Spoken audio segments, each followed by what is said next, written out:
सो अभी जो करने वाले हैं वो है chapter 6, that is application of derivatives. So let's start with the introduction. तो यहाँ पर इस चैप्टर से हम लोग क्या क्या सीखने वाले हैं। तो फर्स्ट थिंग, ये चैप्टर यूज़ करते हैं to find determine the rate of change of quantities. मतलब सपोज़ दो क्वांटिटी है टी और आर, तो टी चेंज हो रहा है, मतलब आर के चेंज होने से टी चेंज हो रहा है। तो t is a dependent variable and r is an independent variable. मतलब t का चेंज r के चेंज के ऊपर डिपेंड कर रहा है। तो हम लोग क्या करते हैं, डेरिवेटिव यूज़ करके t का चेंज मेजर करते हैं with respect to r। Then हम लोग equation of tangent and normal निकालेंगे, ये सिलेबस में नहीं है, so this is we won't cover. Then we have to check whether the function is increasing और डिक्रीजिंग। कोई फंक्शन इंक्रीज़ कर रहा है या डिक्रीज़ कर रहा है, हम लोग डेरिवेटिव करके निकालेंगे। Then we gonna find out the maximum और minimum value of a function. तो किसी भी फंक्शन का मैक्सिमम वैल्यू और मिनिमम वैल्यू निकालने का तरीका हमें इस चैप्टर में जानने को मिलेगा। So let's start.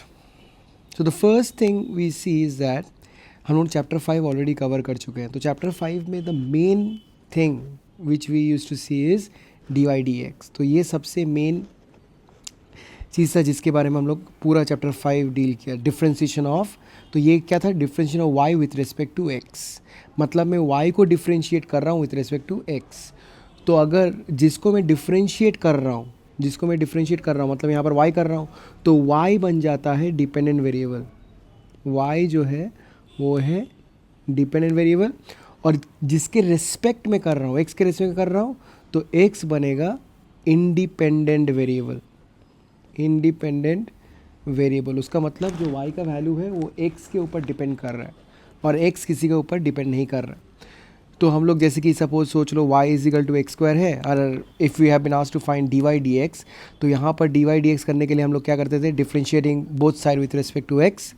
तो y का डिफ्रेंशिएट बन गया dy/dx और ddx ऑफ एक्स स्क्वायर वो बन जाता है 2x। तो हमारा यहाँ पर dy/dx जो आया वो है 2x।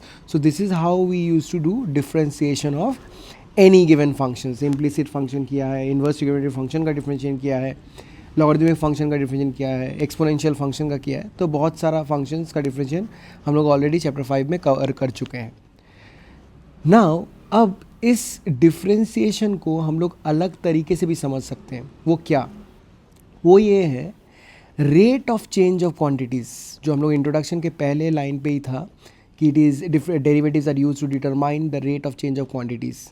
तो rate of change of quantities, change का मतलब बदलना, क्वांटिटीज़ मतलब क्वांटिटीज़ का बदलना। So we gonna find the rate of change of quantities. तो फर्स्ट थिंग, dy/dx का मतलब क्या था, differentiation of y with respect to x।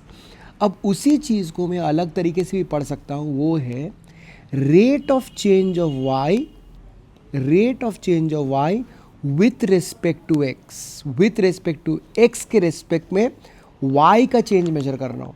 तो rate of change of y with respect to x, तो बेसिकली एक्चुअली कुछ ऐसा होता है, del y/del x। Del y का मतलब change in y, del x का मतलब चेंज इन x। अब ये जो चेंज है ये हम लोग फाइनाइट चेंज है, ठीक है। लेकिन अब इसी को अगर मैं ये लिखता हूँ, limit del x tends to 0, मतलब for a very very small change in x। Del x tends to 0 का मतलब क्या है कि जो चेंज x का जो चेंज हुआ वो बहुत छोटा हुआ, वेरी वेरी इनफाइनाइटेसिमली स्मॉल। तो for infinitesimally small change in x you will get a very very small change in y। तो इसी चीज़ को हम लोग लिखते हैं dy/dx। तो dy/dx का मतलब क्या है कि rate of change of y with respect to x। मतलब x के चेंज होने पे y कितना चेंज हुआ, dy/dx is use to find that thing. Okay, अब यहाँ पर दो केसेस है। एक है अगर dy/dx का वैल्यू पॉजिटिव है। dy/dx का वैल्यू पॉजिटिव होने का मतलब क्या है कि अगर मैं x बढ़ा रहा हूँ, suppose I am increasing x, if I am increasing x, ये मेरा x है, ये मेरा y है।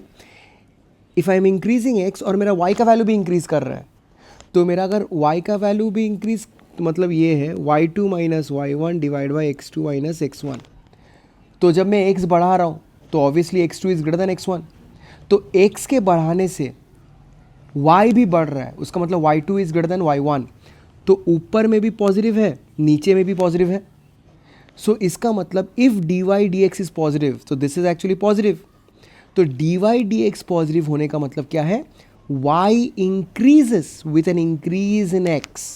ध्यान से सुनना कि y इंक्रीज कर रहा है, मतलब मेरा कर्व जो है ऐसे करेगा, y इंक्रीज कर रहा है. अगर मैं x बढ़ाऊँ तो इस तरफ से x बढ़ रहा है और इस तरफ से y बढ़ता है, तो x बढ़ाने से y भी बढ़ रहा है. अगर dy dx नेगेटिव हुआ तो dy dx नेगेटिव होने का मतलब है कि मेरा जो कर्व है वो कुछ ऐसा है, नीचे तरफ आ रहा है. मतलब यहाँ पर इफ़ आई इंक्रीज x, अगर यहाँ पर मैं x बढ़ाता हूँ, the value of y starts decreasing. Formula तो वही रहेगा, y2 minus y1 divide by x2 minus x1. तुम्हारा x2 माइनस x1 वो तो पॉजिटिव है क्योंकि x2 हमेशा x1 से बड़ा ही होगा.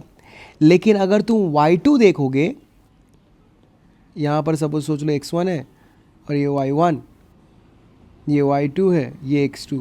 x2 तो x1 से बड़ा ही है, लेकिन y2 जो है वो y1 से छोटा है. तो फॉर दैट रीज़न ये जो ऊपर वाला न्यूमरेटर है ये बन जाएगा नेगेटिव, एंड नेगेटिव है positive, it is nothing but negative. मतलब मेरा जो dy dx आया, मतलब change in y with respect to change in x आया, वो नेगेटिव आया. और वो नेगेटिव कब आता है, it comes negative when y decreases with an increase in x. मतलब x बढ़ाने से y डिक्रीज करने से हमें dy dx का वैल्यू नेगेटिव मिलता है. तो अभी हम लोगों ने कुछ देर देखा कि rate of change of y with respect to x हम लोग dy dx लिखेंगे. अब एक दूसरा ये आता है कि rate of change of distance s, मतलब यहाँ पर rate of change of s कर रहे हैं, जैसे कि हम लोग y किया था, यहाँ पर s कर रहे हैं. Rate of change of s can be expressed as. तो एक चीज़ ध्यान रखना है, अगर तुम्हारे पास rate of change of y with respect to x बोले तुम लिखोगे dy बाई डी एक्स, इसका मतलब है dy बाई डी एक्स. लेकिन अगर तुम्हें पूछता है rate of change of y, then for this case यहाँ पर किसी के रेस्पेक्ट में नहीं चेंज हो रहा है, तो उसका मतलब it's changing with respect to time. तो time basically universal independent variable है. तो हम लोग अगर कुछ मेंशन नहीं करते हैं विथ रिस्पेक्ट टू समथिंग, तो उसका मतलब हमें ये समझना है कि it is differentiation of y with respect to time, rate of change of y with respect to time. तो rate of change of s can be express, तो यहाँ पर विथ रिस्पेक्ट टू कुछ भी नहीं बोला है, तो इसीलिए rate of change of s is nothing but ds by d t. ठीक है. अच्छा, now we gonna start with some problems.